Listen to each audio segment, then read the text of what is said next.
Major support for these programs is provided by Bank of America Merrill Lynch and Perfect Building Maintenance, New York Community Bank, Kilroy Architectural Windows, New York's Window Company, Greenberg Traurig, LLP, M&T Bank, Chase Commercial Term Lending, Chelsea Lighting. Additional support is provided by Briarwood Organization, Bruce Mosler, Capital One Bank, Cassidy Turley, C.B. Richard Ellis, Cushman & Wakefield, Dime Savings Bank of Williamsburg, Douglaston Development, DDG Partners, Hal Fettner, Durst Fettner Residential, Friedman LLP, Accountants and Advisors, Flushing Bank, Gemini Real Estate Advisors LLC, Genova Burns, Giantomasi and Webster, Investors Bank, James D. Kuhn Real Estate Center at Syracuse University, James Orphanides, Centurion Holdings, Corman Communities, Madison Realty Capital, Margolin, Weiner and Evans, LLP, Certified Public Accountants and Business Advisors, Massey Knackle Realty Services, Meridian Capital Group, Newmark Knight Frank, Sterling and Sterling, SJP Properties, Stonehenge Partners, the Wickoff Group, Urban American, and Ackman Ziff Real Estate, Aerial Property Advisors, Eastern Consolidated, Essex Capital Partners, Goldman Properties, Moynihan Group, Musk Development, RAL Development Services, the Spandrel Group, LLC, Rosewood Realty Group, Terra CRG, Triangle Equities.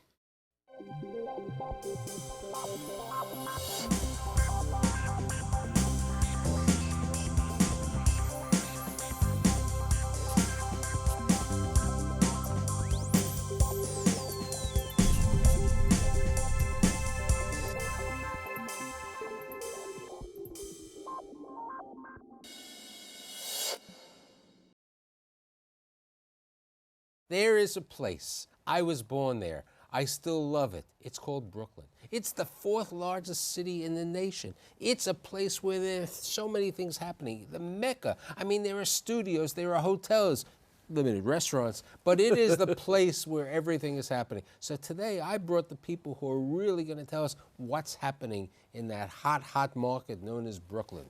My guests today include Doug Steiner, who calls himself the figurehead, but he's the principal at Steiner Studios.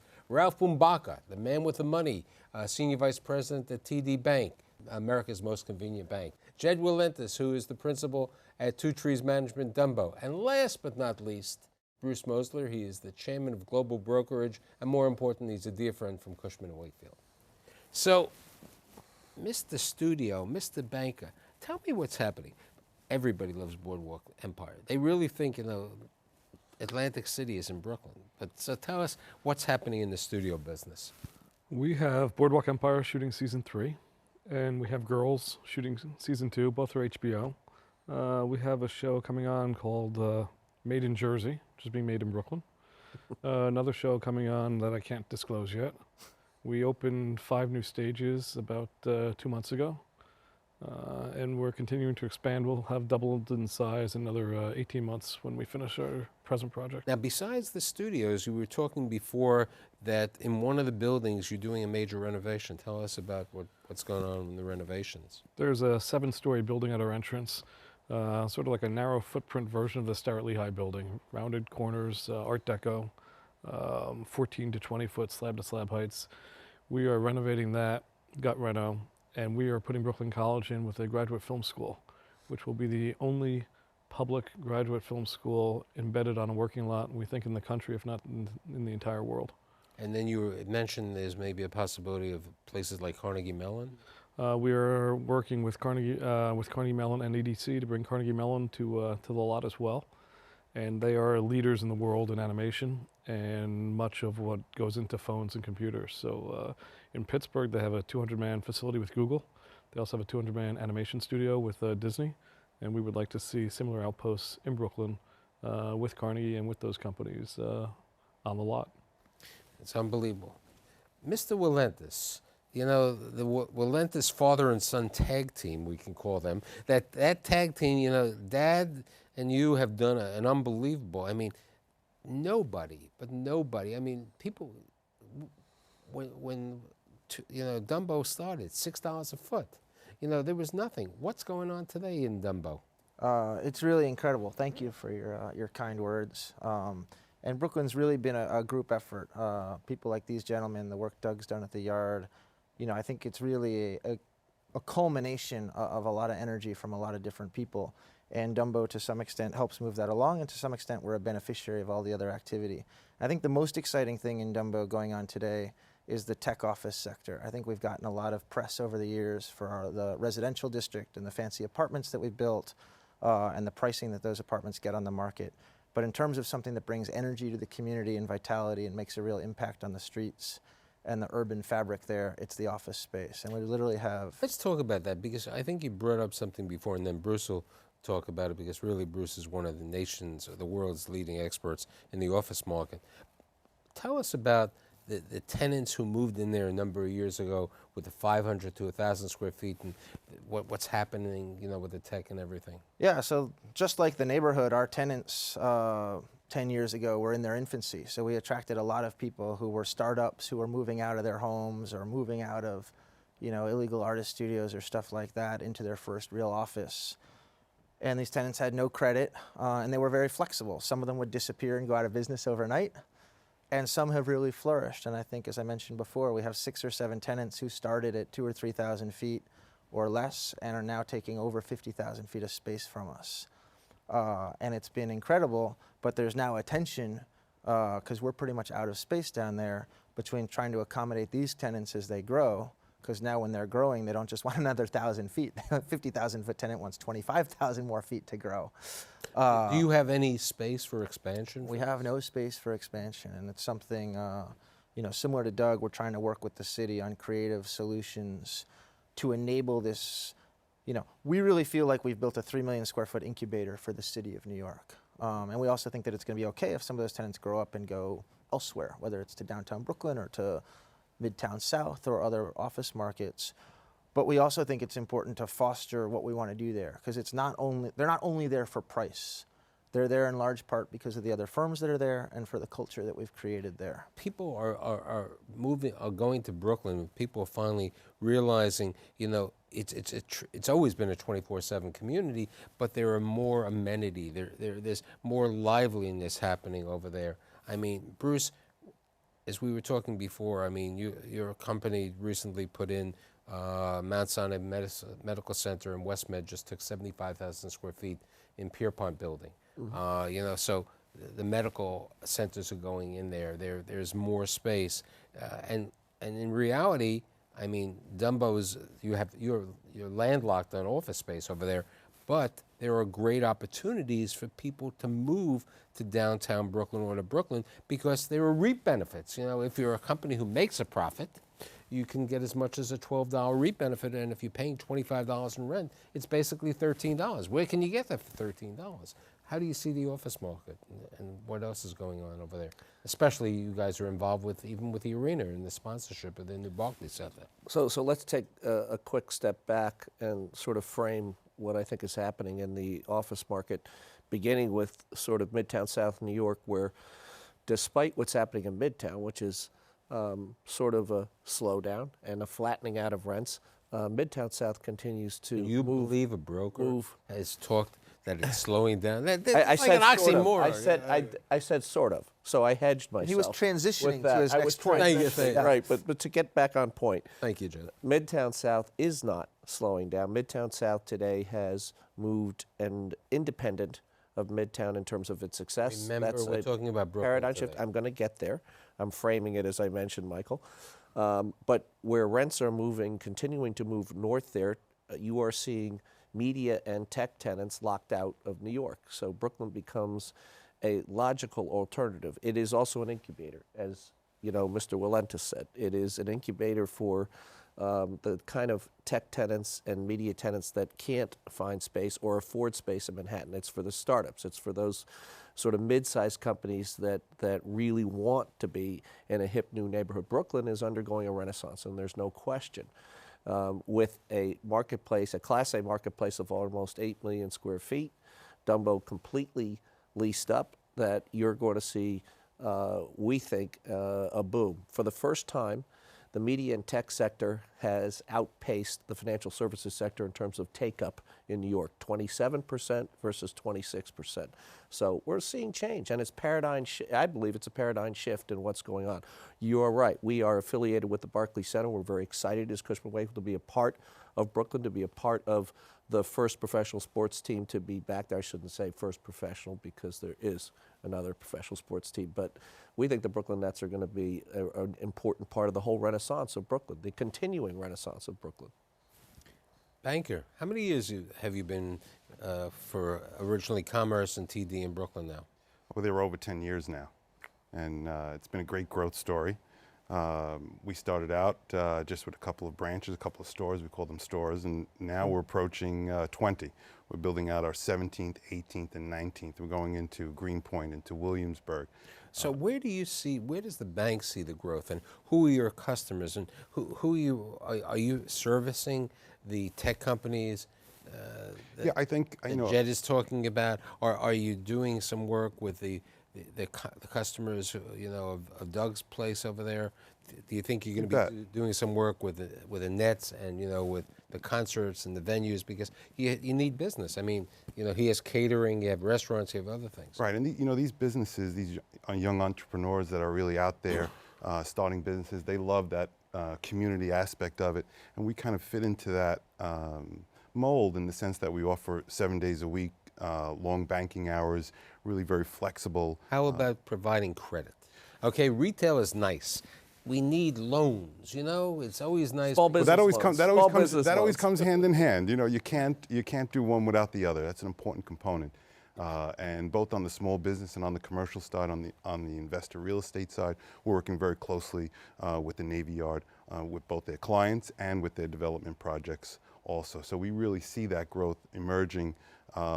Where Brooklyn was once kind of an alternative, we're now seeing it as a real destination spot. The other day you were at a seminar that I ran, and you were with somebody who's involved with the Certified Development Center, an SBA. Are you doing more SBA financing in Brooklyn? Yeah, that's a very important component, the 7A and the 504 product that the SBA offers, and we have the NYBDC here in the city that's very active in the 504 market, and that really, those programs really enable the entrepreneur to put in less equity so they have more for working capital and to develop their business, and there's more financing from both the bank and from federal programs. Now, in addition to, we're talking about Dumbo, we're talking about the Navy Yard, both Doug and yourself, hopefully, perhaps with the Domino, are involved with Williamsburg.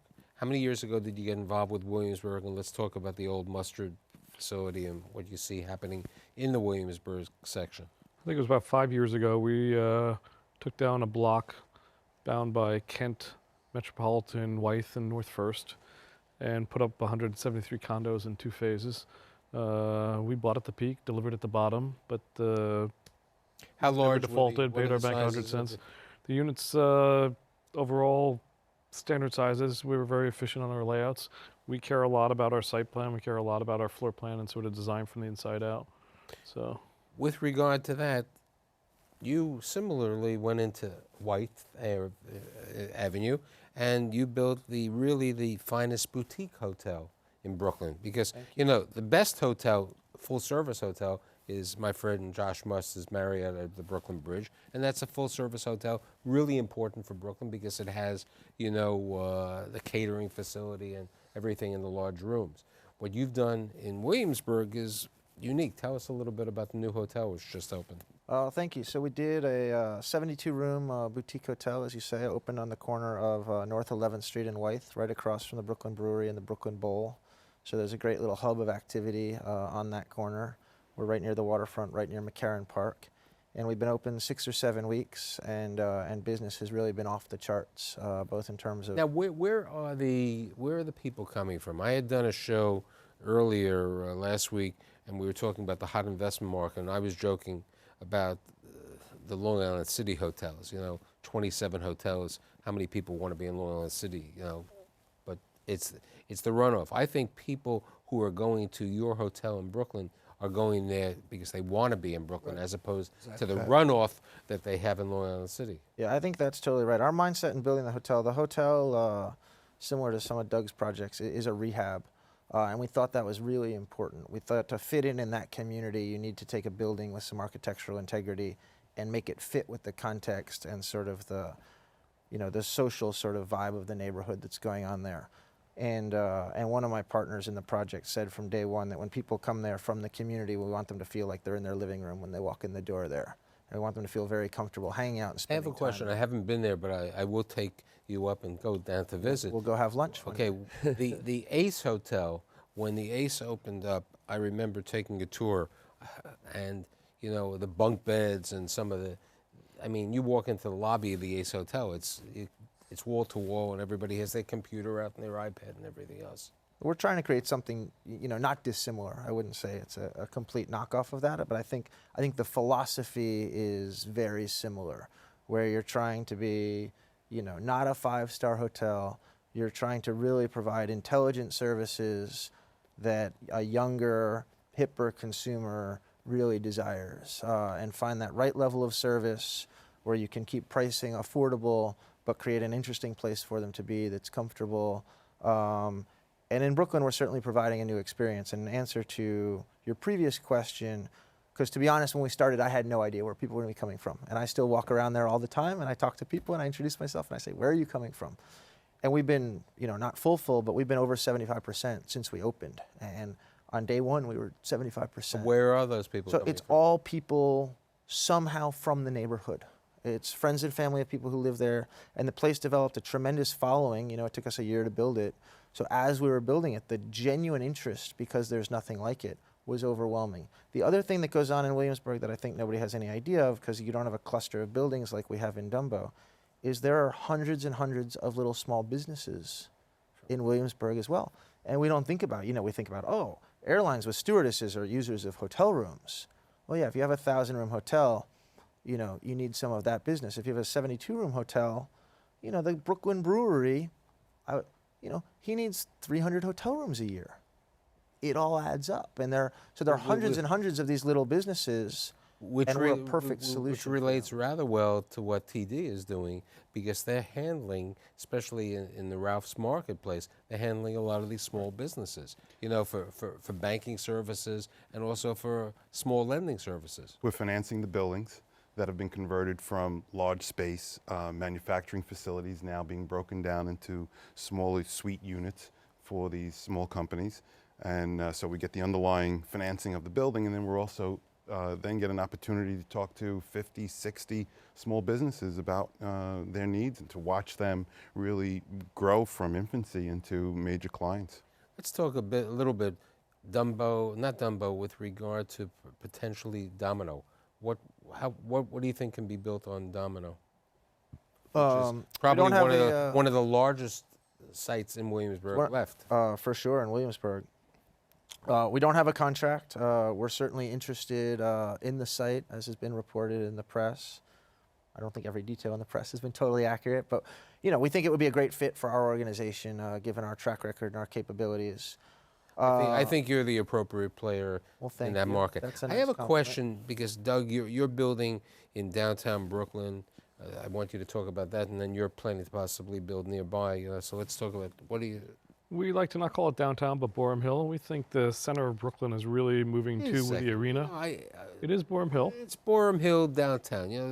Well, Boerum Hill I think of as Borough Hall, and I think the center of Brooklyn has shifted south towards the arena, and that will continue as the arena establishes itself. We're on 3rd, Flatbush, Livingston, Nevins, and Schermerhorn.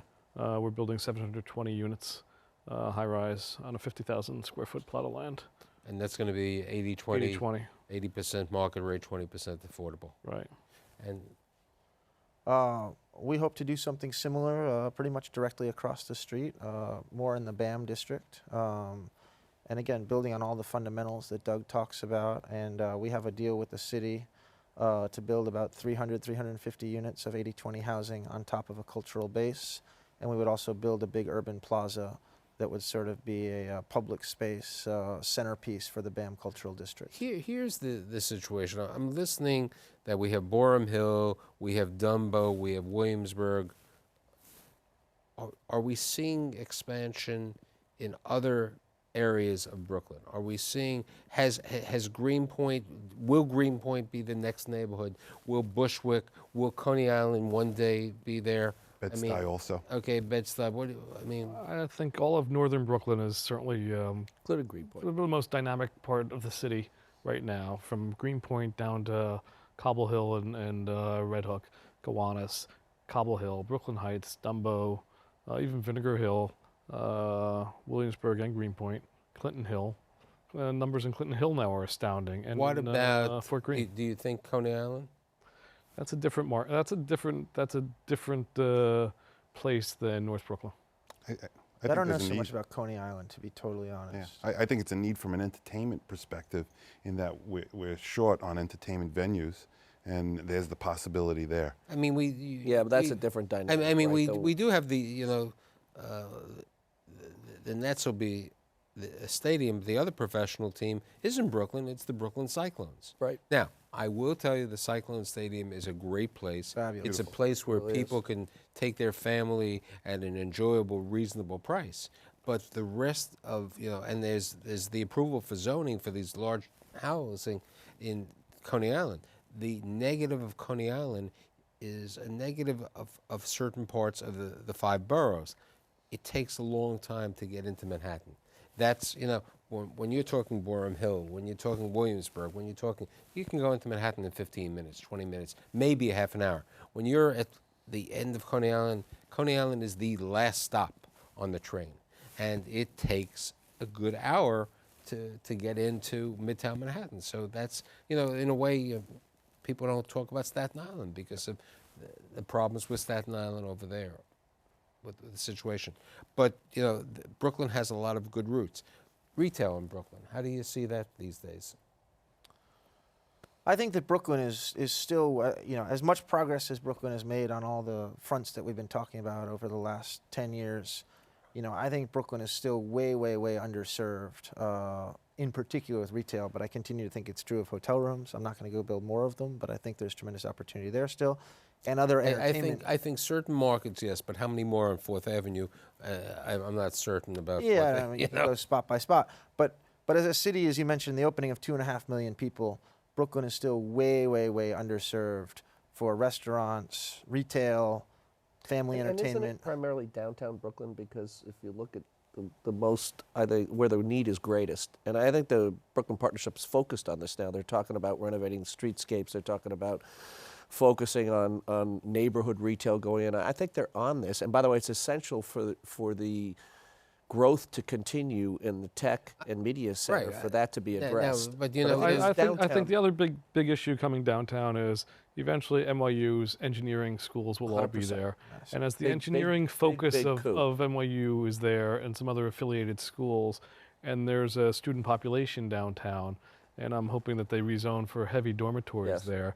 I think that nightlife will really thrive there the way it has been thriving in some other Brooklyn There are neighborhoods. more It college just- kids in downtown Brooklyn than there are in Cambridge, Just going to say, we've been so There's a huge focused need. on the media. Where? and There's like tech. There are more college 67,000. kids in downtown Brooklyn than there are in Cambridge, Massachusetts. And there's more to, I think, growth in the healthcare and Brooklyn Bridge Park. college. I mean, recently Starwood and Toll Brothers announced that they're going to be building in joint venture a hotel and a residential. What do you think of that? I don't know a lot of the specifics, but No, I mean, I'm just the more they talking about build the in that neighborhood. park, the more they build in and around that park, the better. I think that park will grow up over time to become one of New York City's great regional assets. It should not just be a local community draw. It's one of the great pieces of real estate on the planet. And I think the more activities you can create there that enhance all the things we're talking about, right?